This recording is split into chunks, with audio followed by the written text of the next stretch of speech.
Assalamualaikum semua, saya Dian, wartawan anda untuk hari ini. Ini ada penyampaian SIP UPKK 2025. Jom kita tengok.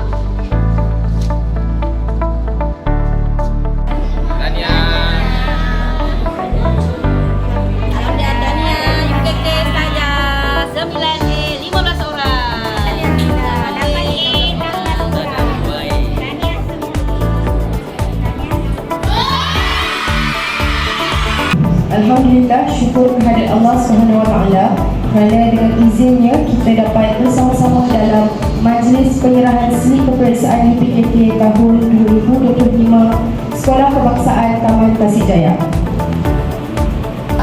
Berkatilah majlis kita pada hari ini. Kedailah majlis ni ya Allah. Biasanya dia berdebar-debar sebab tak tahu. Kalau hari ni, baru hari ni kita tahu. Kalau banyak sana ambil A, so A tu dia tinggal sikit. Ada awak dapat sikit di A tu. Jadi tak semestinya, tak bermaknanya awak tidak pandai. Isha Alia binti Mat Syahini.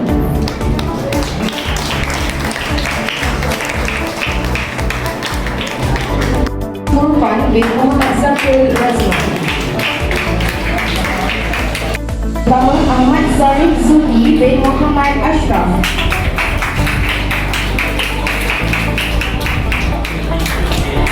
Zalfa Yasmin binti Muhammad Faisal Hisham.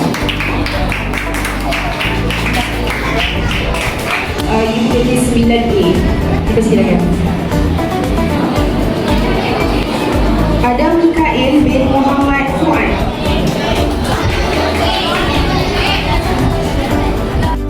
Bin Muhammad Amirul Azman.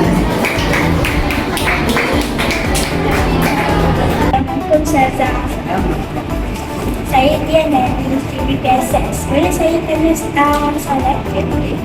Soalan saya, sebagai penyedia kelas KAFA, adakah Ustazah menjangkakan keputusan ini? Ustazah sebab patutnya target itu sekolah lebih daripada itu. Target sekolah 40 orang. Tapi lah yang dapat 16 orang berarti itu Ustazah harap ada perubahan lah sekiranya mereka buat semakan semula. Terima kasih Ustazah. Saya pun dapat simak A.